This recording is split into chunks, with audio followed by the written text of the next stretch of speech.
नमस्कार दोस्तों, स्वागत आप सभी का आपके अपने चैनल KSL कमलेश लेक्चर्स पर। उम्मीद करता हूं कि आप सभी खुश होंगे, स्वस्थ होंगे, मस्त होंगे, अच्छे से पढ़ रहे होंगे।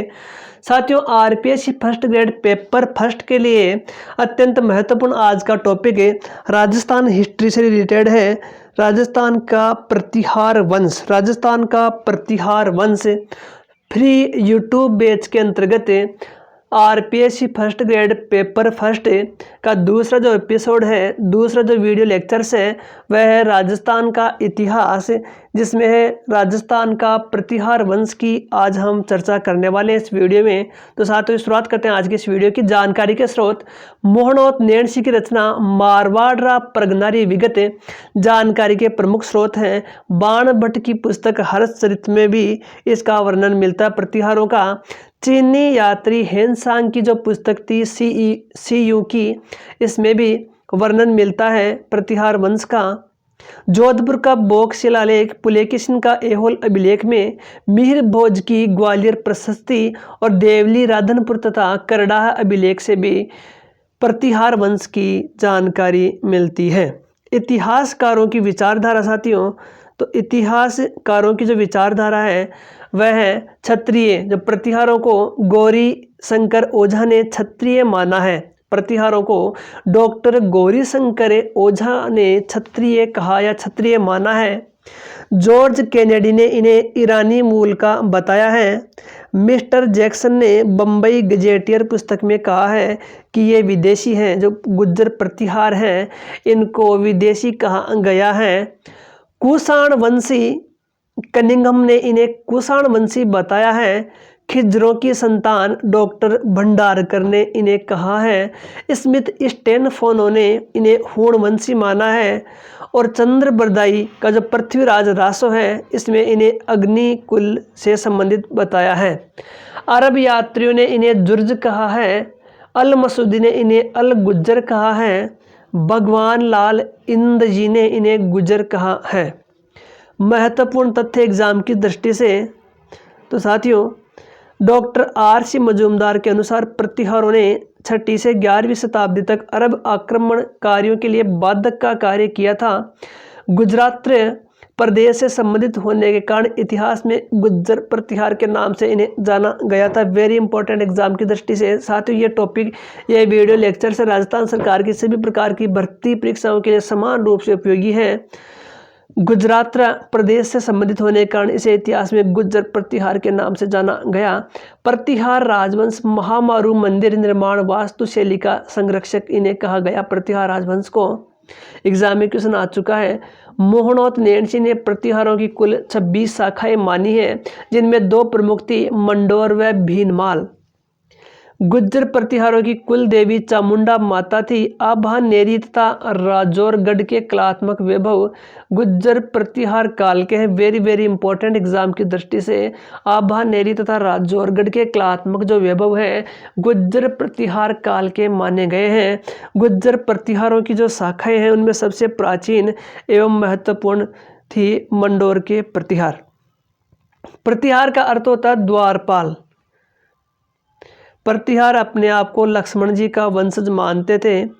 हरिश्चंद्र प्रतिहार वंश का संस्थापक माना जाता है। हरिश्चंद्र को प्रतिहार वंश का संस्थापक कहा जाता है।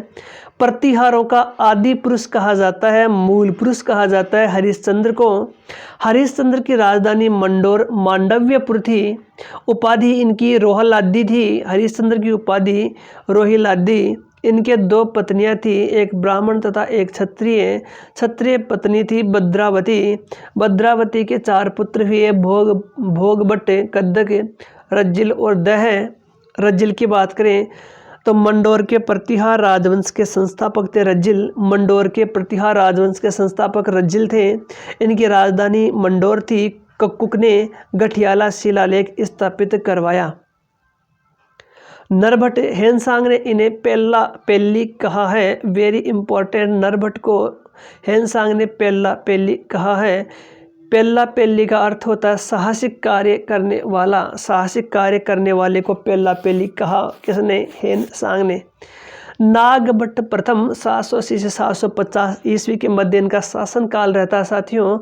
उपाधि नागवलोक की उपाधि नागभट्ट प्रथम की उपाधि थी नागवलोक। मलेच्छों का नाशक अरबी भाषा में इन्हें कहा गया। इनका दरबार नागवलोक का दरबार कहा जाता था। प्रतिहार साम्राज्य का वास्तविक संस्थापक नागभट्ट प्रथम को माना जाता है। इनके बारे में जानकारी है पुलिकेशिन द्वितीय के ऐहोल अभिलेख से, ग्वालियर अभिलेख से मिलती है। मंडोर से मेड़ता को राजधानी बनाया। वेरी इंपॉर्टेंट, यहाँ से क्वेश्चन बनता है साथियों। मंडोर की जगह मेड़ता को राजधानी बनाया था किसने? नागभट्ट प्रथम ने मंडोर की जगह मेड़ता को राजधानी बनाया। वेरी इंपॉर्टेंट क्वेश्चन बन जाता है साथियों एग्जाम की दृष्टि से। चावंडों को पराजित करके 730 ईस्वी में भीनमाल को राजधानी बनाया। इन्होंने एग्जाम में आया हुआ क्वेश्चन है। भीनमाल को इन्होंने अपनी राजधानी बनाया था 730 ईस्वी में। समकालीन राजपूत वंश थे गुहिल, चौहान, परमार, राष्ट्रकूट, चंदेल, चालुक्य। नागभट्ट का समकालीन अरब शासक था जुनैद। इनकी जानकारी अल बिलादुरी के हांसोट अभिलेख में जुनैद की जानकारी मिलती है। इस समय मेवाड़ शासक बप्पा रावल थे जिन्होंने अरबों का दमन करने के लिए नागभट्ट की सहायता की थी। वत्सराज देवराज व भूयिका देवी का पुत्र था। उपाधि रणहस्तिन, युद्ध का हाथी। रणहस्तन की उपाधि वत्सराज की थी। वेरी इंपॉर्टेंट क्वेश्चन बन जाता है एग्जाम की दृष्टि से। वत्सराज ने कौन सी उपाधि धारण की? रणहस्तिन, युद्ध का हाथी या युद्ध में हाथी के समान। वत्सराज शैव मत का अनुयायी था। इनके दरबारी उद्योतन सूरी हुए जिन्होंने कोलयमाला की रचना की। कोलयमाला की रचना उद्योतन सूरी ने की, जो दरबारी थे इनके। वेरी इंपॉर्टेंट क्वेश्चन बन जाता है एग्जाम की दृष्टि से। वत्सराज के दरबारी विद्वान उद्योतन सूरी ने रचना करी कोलयमाला की। जिनसेन सूरी इनके दरबारी विद्वान थे जिन्होंने हरिवंश पुराण लिखा। राजस्थान में प्रतिहारों का प्रमुख केंद्र ओसिया था, जो जोधपुर के अंतर्गत आता है। प्रसिद्ध काव्य ग्रंथ है वली प्रबंध। वली प्रबंध में सती प्रथा, नियोग प्रथा तथा स्वयंवर प्रथा का उल्लेख मिलता है। ओसिया में महामारू शैली में विभिन्न मंदिर बनवाए। सच्चाई माता का मंदिर, सूर्य मंदिर, महावीर मंदिर इनके द्वारा प्रमुख जो मंदिर हैं ये बनवाए गए थे। त्रिपक्षीय संघर्ष लक्ष्य था कन्नौज पर अधिकार करना। त्रिपक्षीय संघर्ष का लक्ष्य क्या था? कन्नौज पर अधिकार करना। वेरी इंपॉर्टेंट क्वेश्चन बन जाता है एग्जाम की दृष्टि से। त्रिपक्षीय संघर्ष कन्नौज पर पूर्व शासक यशोवर्धन आयुध वंश के थे। पक्ष 3 कौन कौन से थे? प्रतिहार, पाल व राष्ट्रकूटों के मध्य त्रिपक्षीय संघर्ष हुआ। त्रिपक्षीय जो संघर्ष था, युद्ध था, वह प्रतिहार, पाल तथा राष्ट्रकूटों के मध्य लड़ा गया। इसकी शुरुआत वत्सराज प्रतिहार के द्वारा की गई। इसके समय कन्नौज के शासक थे इंद्रायुध, जिसको पराजित किया इन्होंने। संघर्ष की अवधि थी 100 साल से भी अधिक तक ये युद्ध लड़ा गया। त्रिपक्षीय संघर्ष। भारत में शासकों की स्थिति, उत्तर भारत गुज्जर प्रतिहार, दक्षिण भारत में राष्ट्रकूट वंश था और पूर्व में बंगाल के पाल वंश थे। तो इस प्रकार से 3 गुज्जर प्रतिहार, राष्ट्रकूट और पाल वंश के मध्य त्रिपक्षीय जो संघर्ष था ये लड़ा गया। त्रिपक्षीय युद्ध था, लड़ा गया था। 100 वर्ष से अधिक लंबा ये युद्ध चला। सर्वप्रथम विजय वत्सराज प्रतिहार की होती है। प्रथम चरण के संघर्ष में प्रतिहार, वत्सराज, पाल, धर्मपाल और राष्ट्रकूट ध्रुव इन्होंने भाग लिया। वत्सराज ने इंद्रायुध को हराया। फिर पाल शासक धर्मपाल को मंगेर मुदनगिरी के युद्ध में पराजित किया, किंतु राष्ट्रकूट ध्रुव से वत्सराज पराजित होता है। अंतिम रूप से विजय मिहिर भोज प्रतिहार की होती है। नागभट्ट द्वितीय की हम बात करें तो नागभट्ट द्वितीय ने कर्ण की उपाधि धारण की। कर्ण की उपाधि इट मीन्स दानशीलता एवं कन्यादान करने के कारण इन्होंने कर्ण की उपाधि धारण की। ये काफ़ी दानी थे, दानशीलता का गुण था इनमें, और इन्होंने अनेक कन्याओं का कन्यादान किया। मतलब कन्यादान करने के कारण इन्हें क्या है, कर्ण कहा गया। उपलब्धियों का वर्णन ग्वालियर प्रशस्ति में मिलता है। 1816 में कन्नौज शासक चक्रायुद्ध को इन्होंने पराजित भी किया था। राष्ट्रकूट शासक नरेश गोविंद से पराजित हुआ था। जो है नागभट्ट द्वितीय है, राष्ट्रकूट शासक नरेश गोविंद कह सकते हैं, जो गोविंद नाम का शासक था उनसे पराजित हुए थे। कन्नौज की राजधानी बनाने वाला प्रथम शासक है ये। अरब आक्रमणकारियों पर पूर्णतः रोक लगाई इन्होंने। धर्मपाल को बुरी तरह से पराजित किया। चाकसू अभिलेख में इनकी जानकारी मिलती है। पुत्रों के व्यवहार से दुखी होकर 23 अगस्त 1833 को गंगा में आत्महत्या कर ली। स्रोत प्रभावक चरित्र में ये जानकारी मिलती है कि इन्होंने आत्महत्या की गंगा नदी में डुबकी लगा करके। 1833 से 1836 तक नागपट का बड़ा पुत्र रामभद्र शासक रहा। रामभद्र या जिन्हें रामदेव कहा जाता है, इनकी हत्या मिहिर भोज ने की थी। मिहिर भोज का शाब्दिक अर्थ होता है सूर्य का प्रतीक। उपाधि धारण की आदि वराह की प्रभास पाटन की। वेरी इंपॉर्टेंट एग्जाम में पूछा गया क्वेश्चन है, प्रभास पाटन और आदि वराह की उपाधि किसने धारण की? तो मिहिर भोज ने धारण की।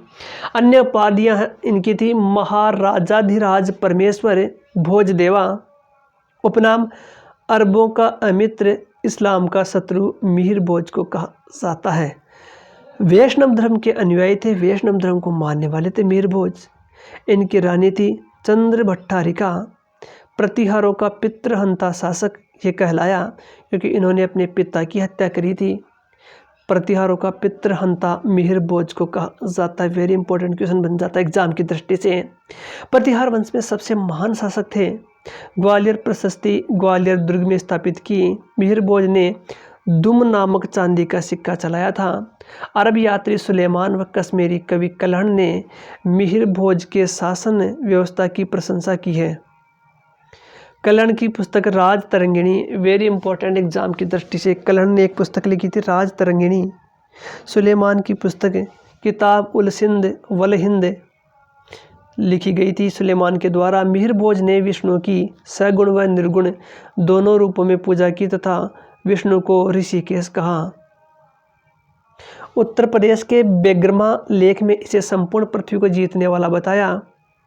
बिहार के कलचुरी वंश के शासक कोक्कल को अधीन किया। राष्ट्रकूट शासक कृष्णद्वितीय को नर्मदा के तट पर इन्होंने पराजित किया। नेक्स्ट आते हैं शासक महेंद्रपाल प्रथम। इन गुरु व दरबारी कवि राजशेखर। महेंद्रपाल प्रथम के गुरु और दरबारी कवि थे राजशेखर। वेरी इंपॉर्टेंट एग्जाम में क्वेश्चन बन जाता है एग्जाम की दृष्टि से। राजशेखर किनके दरबारी थे? महेंद्रपाल प्रथम के दरबारी थे। महेंद्रपाल प्रथम की उपाधियां परम भट्टारक है, महाराजाधिराज परमेश्वर। वेरी इंपॉर्टेंट एग्जाम की दृष्टि से आया हुआ क्वेश्चन है साथियों अनेक बार। अन्य नाम रघुकुल चूड़ामणि, निर्भय राज, निर्भय नरेंद्र, निर्भय नरेश, महेशपाल, महेंद्रायुद्ध इनके अनेक उपनाम हैं। राजशेखर के नाटक कर्पूर मंजरी, प्रबंध कोश, बाल रामायण, बाल भारत, प्रचंड पांडव जिसे कहा जाता है, बाल भारत को प्रचंड पांडव भी कहा जाता है, विद्यशाल भंजिका। राजशेखर के काव्य ग्रंथ, काव्य मीमांसा, हर विलास, भुवन कोश वेरी इंपॉर्टेंट बन जाते हैं। राजशेखर के नाटक या कह सकते हैं राजशेखर के द्वारा लिखी गई रचनाएं कौन कौन सी हैं, सभी इंपॉर्टेंट एग्जाम की दृष्टि से। राजशेखर ने पत्नी अवंती सुंदरी के कहने पर ही कर्पूर मंजरी की रचना की थी। राजशेखर की पत्नी थी अवंती सुंदरी, इनके कहने पर इन्होंने कर्पूर मंजरी की रचना की। Very important. पाठक ने अपने ग्रंथ उत्तर भारत का राजनीतिक इतिहास में महेंद्रपाल प्रथम को भारत का अंतिम महान हिंदू सम्राट माना है। महेंद्रपाल प्रथम, इनके दरबारी कवि राजशेखर, उपाधि आर्यवर्त का महाराजाधिराज, रघुकुल मुक्तामणि व रघुकुल मुकुटमणि। उपनाम इनका विनायकपाल एवं हेरम्बपाल था महिपाल प्रथम का।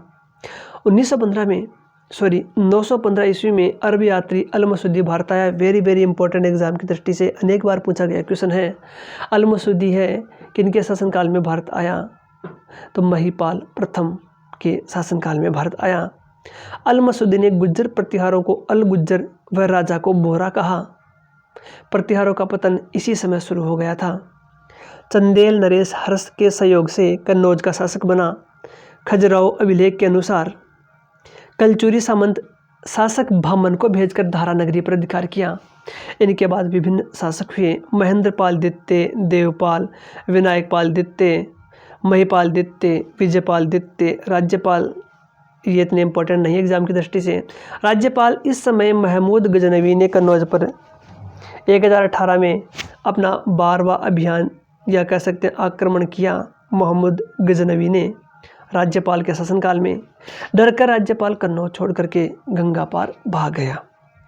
त्रिलोचनपाल राज्यपाल के छोड़ने के बाद त्रिलोचनपाल प्रतिहारों का शासक बना। इसे महमूद गजनवी ने 1019 में पराजित किया। यशपाल प्रतिहार वंश का अंतिम शासक पूछ लिया जाता है एग्जाम में। प्रतिहार वंश का प्रथम व अंतिम शासक कौन? तो अंतिम शासक इनके यशपाल हुए।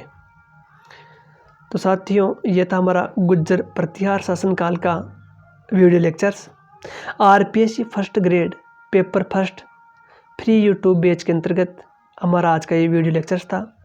तो राजस्थान सरकार की सभी प्रकार की भर्ती परीक्षाओं के लिए अत्यंत महत्वपूर्ण टॉपिक आरपीएससी हो या राजस्थान कर्मचारी चयन बोर्ड हो, सभी प्रकार के एग्जाम्स जैसे रीट हो, आरएएस, पशु feature, video, first grade, second grade तथा अनेक जो एग्ज़ाम्स हैं उन सभी के लिए वेरी वेरी इंपॉर्टेंट बन जाता है आज का ये वीडियो लेक्चर्स। तो साथियों कमेंट करके अपनी राय दीजिए कि आपको ये वीडियो लेक्चर्स कैसा लगा। आपके कमेंट से हमें मोटिवेशन प्राप्त होता है और अधिक अच्छा काम करने की प्रेरणा मिलती है और अच्छा कंटेंट बनाने की प्रेरणा मिलती है। तो साथियों वीडियो यदि आपको अच्छा लगा हो और थोड़ा सा भी आपका ज्ञानवर्धन इससे हुआ हो तो वीडियो को लाइक, कमेंट और अपने दोस्तों में शेयर कीजिए। पहली बार यदि आप विजिट कर रहे हो चैनल पर तो चैनल को सब्सक्राइब अवश्य कीजिए। आज के इस वीडियो में नहीं मिलते किसी नए टॉपिक नए वीडियो के साथ। तब तक के लिए स्वस्थ रहिए, मस्त रहिए, अच्छे से पढ़ते रहिए। जय हिंद, जय भारत। धन्यवाद साथियों।